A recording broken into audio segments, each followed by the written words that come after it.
Hello everybody, this is Julia from Just One More Card, and I'm back with another guest video for Neat and Tangled. I'm having a blast using their products, and today I want to show you how you can add color and glitter to very intricate die cuts like this one here. You can see the wreath has a lot of details and the word is very thin, so how on earth would I add the color and the glitter to it? There is an easy way. I am starting out by die cutting an opening into a panel. It's a square panel that will go onto a square card base. And here I didn't do anything yet. I'm just die cutting an opening into this panel because I will need that later on. I'm going to save that white cutout piece for another project. I'm not using that today. I'm grabbing that panel from which I have just die cut this opening, and I'm adding some double-sided adhesive tape on the back of it, and then I'm adding some acetate onto that adhesive. Okay, so basically when I flip this around, I have the paper and there's some acetate there. Now I grabbed some double-sided adhesive sheet, that's Stick It, and this is some paper that is big enough for the die cut, and I'm adding double-sided adhesive to the back and to the front, and I'm just cutting this out. This is Stick It adhesive. It's very thin, so it's very easy to die cut through.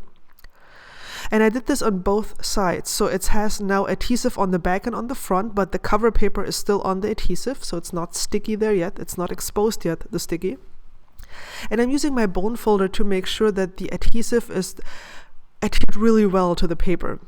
Next up, I'm grabbing my glitter. I'm using Elizabeth Crafts glitter, and since I use this warm diamond type so often, I actually poured some of it into a jar because it's easier to handle. And I'm exposing now some of the adhesive here. You can see that I'm pulling back the backer paper, opening up my box here, and I'm pouring the glitter directly onto the adhesive. I'm funneling back the excess like right back into the box, and I'm going to proceed doing that until I have the entire area covered in glitter. Then I'm just using my fingers to rub it, and that will set it. That means it's not going to come off anymore, and it's going to sparkle even more. So you have to rub it. That's a step you can't just miss. Once you rub it, it will not come off anymore, so you don't need to worry about that. Now I'm die cutting this again. And remember, I'm die cutting into the adhesive. That is the thing that's facing you. And on the back, it still has the adhesive backing that we haven't exposed yet, but I'm not quite there yet. First of all, I am going to color this in, and I'm going to be using my Stabilo markers. They are not watercolor markers and they are not alcohol markers, but I would have to characterize them, they are closer to distress markers than to anything else. And the good thing is that they color in glitter quite nicely. I know that you can use Copic markers to do this as well, but I personally have ruined Copic markers in the past trying to do this technique. And the Stabilo markers are so cheap here, at least in Germany, they're like less than €1 per piece, that I don't mind risking damaging one of the nibs from these markers. Copic markers are so much more expensive, so I really don't want to ruin those. So basically what I did was I covered the paper in glitter and then die cut directly into the glitter, and so I don't have any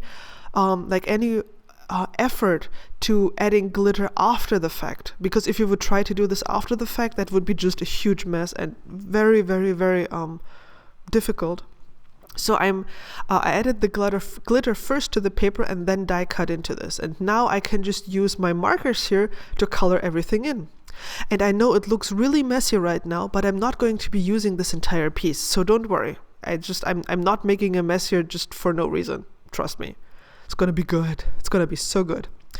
I peeled off the wreath and or the die cut piece off the backer sheet. Remember, we had attached adhesive, double-sided adhesive to the back and to the front of the paper. And what I'm doing now is I'm simply fitting it back into that opening that I had die cut in the very beginning. And I'm adhering this on top of the acetate that we put behind that opening, so it has something to sit on.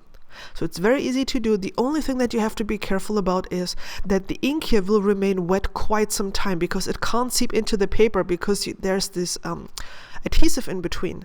So when you rub it off onto a piece of scrap paper, you can get still an impression from this because the ink is so wet. So be careful not to smudge it against the rest of the white card. I thought I was done, but then I decided, you know what, I need to go overboard. So I'm just carefully adding some darker shades of color here onto this. And you can blend these colors if they're like from the same color family, or at least, you know, close to each other, like oranges and yellows. And this will just give, for example, the word here some more dimension, some more shading. And I'm being very, very careful here, working very slowly and very gently to make sure I'm not coloring on the acetate or somewhere else, so I don't have to clean this up. And it just adds a little bit more interest to the card. That's the reason why I'm doing this. And of course, I also had to do it to the yellow flowers and to the red tulips, maybe roses, not roses, but maybe tulips here as well. Just mixing and matching some of the color just for additional interest. You absolutely don't have to do this. It's just I couldn't help myself. Here is a close-up, and as you can see, it glitters. I mean, seriously, this is in sunlight and it just glitters amazingly. It sparkles and shines. You almost need sunglasses. And I absolutely love the color on top of this as well. It looks very, very complicated to do, and probably like if somebody isn't into card making, they would be like, how on earth did you do that? But I mean, hey, we are card makers, right? We know how to do this kind of stuff. And this is a way to create a card with glitter and color on top of intricate die cuts. It's actually pretty easy to do, and I hope you'll give this a try. If you liked this project, check out the other two I already did for Neat and Tangled, and subscribe to my channel because I have a lot more awesome videos to come. See you soon. Bye bye.